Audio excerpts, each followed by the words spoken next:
அண்ணா வந்து அவருக்கு ஆக்சுவலாக வண்டி எடுத்தார். Apache RTR 160 yellow colour bike. அது அப்போ வந்த புது மாடல். வந்த 1 மந்தில் அண்ணா எடுத்துகிட்டு வந்தார்.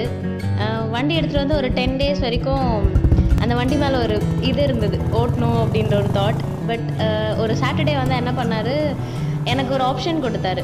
பிரியா, நான் இந்த வண்டி கீ உன்கிட்ட கொடுக்குறேன், நீ வண்டியை கொண்டு போ, எங்கேயும் விழாமல் பத்திரமா நீ திரும்ப வந்துட்டேன்னா இந்த வண்டி உனக்கு தந்துடுறேன், நீயே வச்சுக்கோ, நான் இதை கேட்கவே மாட்டேன் அப்படின்னு சொன்னார். அந்த நிமிஷம் என்ன சொல்கிறதுன்னு எனக்கு தெரியல, அவ்வளோ ஒரு சந்தோஷமாக இருந்தது.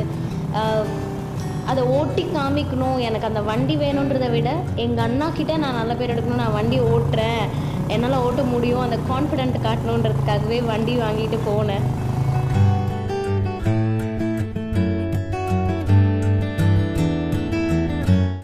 பிரியா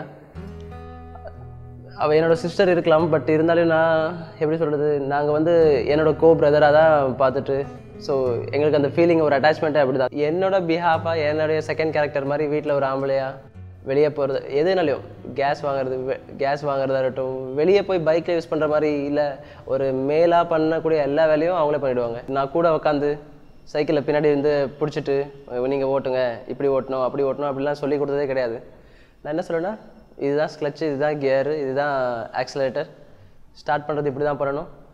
அப்போல்லாம் கிக்கு தான் இல்லைங்களா, ஸோ இப்போ தான் செல்ஃப்லாம் இருக்குது, ஸோ ஸ்டார்ட் பண்ணி தான் பண்ணணும். ஃபஸ்ட்டு நான் சேலஞ்ச், நீ ஸ்டார்ட் பண்ணால் வண்டி எடுத்துகிட்டு போ, சாவி கொடுத்துருவேன், ஸ்டார்ட் பண்ணால் வண்டி எடுத்துகிட்டு போங்க, எனக்கு என்ன பிரச்சனை இல்லை.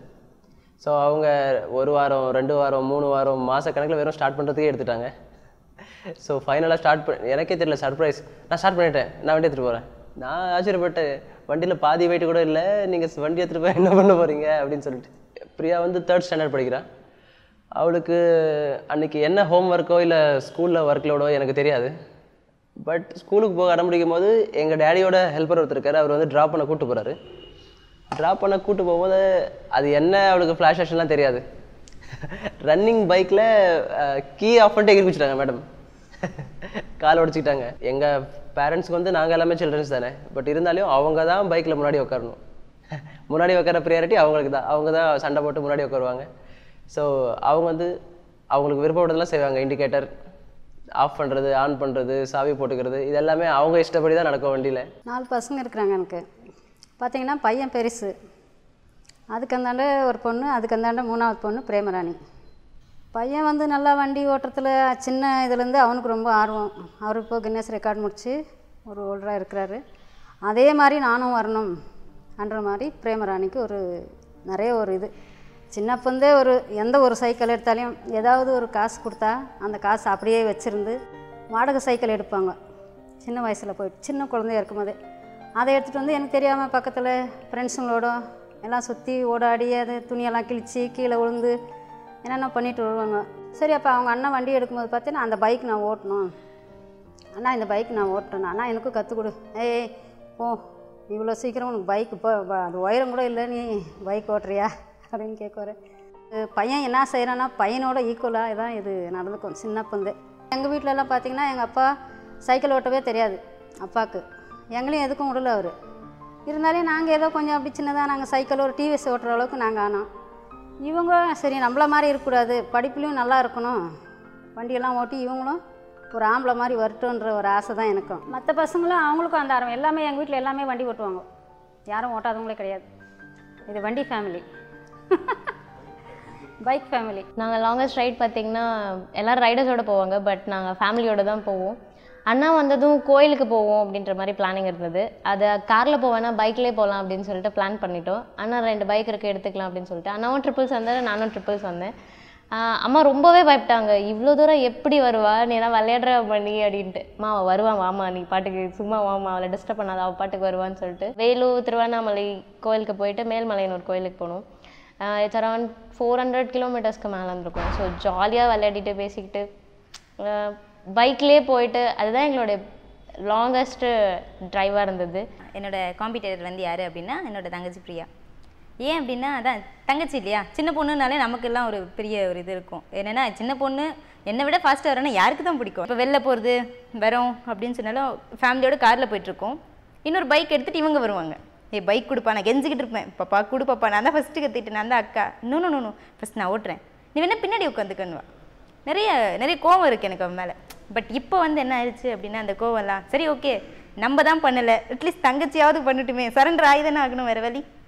ஏன்னா கௌரவமாக ஒத்துக்கிட்டு போகிறது பெரிய விஷயம் இல்லையா. ஸோ அதனால் என்ன பண்ணியாச்சு, ஓகே அப்படிங்கிற மாதிரி விட்டாச்சு. நான் வண்டி ஓட்டும் போது என்னை யார் க்ராஸ் பண்ணாலும் ஒரு மாதிரி கோவம் வரும். என்னை எப்படி நீ க்ராஸ் பண்ணிட்டு போகலாம் அப்படின்னு சொல்கிற மாதிரி ரொம்ப ஸ்பீடாக போய் க்ராஸ் பண்ணிவிட்டு ஒரு மாதிரி ஹாப்பியாகிடும், சிரிச்சிட்டே போயிடுவேன். ஒரு டைம் என்னாச்சு, ஒரு மாதிரி பிளேட் அது.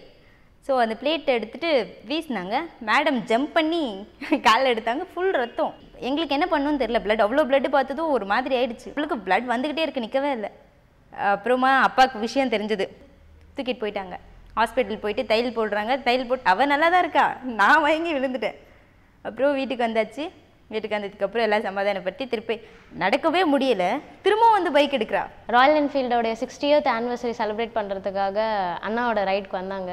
அப்போது என்னையும் ஒரு அரவிந்த் சார் வந்து கூப்பிட்டாரு. என்கிட்ட பைக் கிடையாது, எனக்கு நோனு. ஸோ அரவிந்த் சாரோடைய பைக் தான் கொடுத்தாரு, கிளாசிக் 350 கொடுத்தாரு. ஸோ அவர் எனக்கு full support apart from family. அடுத்ததுன்னு பார்த்தா through money we come to know about his sister Priya. When we went to Mani's home, we saw Priya there, and eventually we saw she was riding a bike, in fact Royal Enfield and few other bikes like Apache, TVS Apache, and I saw the ride. It's a very properly ridden, like her style, and it's proper rider I saw in her. And then I thought of why don't Priya can join our club, and I requested Mani to ask her to join our one ride. It's a breakfast ride it will be. So every April 1st Sunday we celebrate Royal Enfield Day. அங்கே around ஒரு 500 மேலே Riders வந்திருப்பாங்க, full and full males தான். நான் மட்டும்தான் பொண்ணுன்னு போய் நின்றேன். We also interested in encouraging female riders. It's one point of aspect is when it comes to purchase any household stuff in today's world, like females are the decision makers at home today. We are trying to invite females to ride the bikes, get the feel of it. In Royal Falcons, Priya will be the first female rider appointed. So through Priya and more females followed by will be joining us, and you can see a good bunch of people with us in future.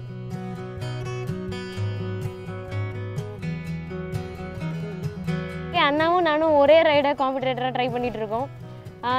Longest journey in through a tunnel of fire. அதுக்கு என்ன இது, நாம வழி காமிச்சோம், நம்மளுக்கு தான் முன்னாடி போகிறது ட்ரை பண்ணுறாங்கன்னு சொல்லிட்டு. So that is a proud moment for me. But still I'm happy, like I can help her. 304 meters, it is exactly 1000 feet. ஒரு பெரிய ஃபயர் கேஜ் பண்ணிவிட்டு அந்த கேஜை ஃபுல்லாக ஃபயரால் ஃபுல் பண்ணிவிட்டு plus starting to ending one stretch எங்களுக்கு நடுவில் எங்கேயும் exit கிடையாது. ஸோ 0 ஃபீட்லேருந்து 1000 ஃபீட்டை வந்து நாங்கள் பைக்கில் கிராஸ் பண்ணுவோம் வித் 700 டிகிரி செல்சியஸ் ஹீட்டில். இட்டாலியன் ரெக்கார்டை நாங்கள் பிரேக் பண்ணி இந்தியாவுக்கு எடுத்துகிட்டு வர்றதை நாங்கள் கொஞ்சம் பெருமையாக தான் நினைக்கிறோம். பயம் இருக்குது, இருந்தாலையும் அதை அவங்க முடித்தா ஒரு நல்லது தான். ஏன்னா முடிக்கணுன்ற ஒரு நம்பிக்கையோடு அவங்க வச்சு முடித்தாங்கன்னா கண்டிப்பாக முடிக்கலாம் இல்லையா. இது ஒரு தீவிரமாக இருக்குது, முடிப்பாங்கன்ற ஒரு நம்பிக்கை இருக்குது. பயம் ஒரு பக்கம் இருக்கிறது இருக்கட்டும், பயம்னா எல்லாமே பயம் தான் வர செய்யும் இல்லையா. முடித்தா ஒரு நல்ல ஒரு பெருமையாக இருக்கும், எல்லாத்துக்கும் ஒரு இது தானே, ஒரு பொண்ணு இவ்வளோ செஞ்சாலேன்ற மாதிரி இருக்கும் இல்லையா. I hope definitely we all will break the record. அந்த ரெக்கார்ட் டெஃபினட்டாக நான் இந்தியாவுக்கு கொண்டு வருவேன். அடுத்த வருஷம் போது அந்த ரெக்கார்ட் இந்தியாவில் தான் இருக்கணும் அப்படிங்கிறது தான் இந்த வருஷத்தோட ஃபைனல் டெசிஷன்.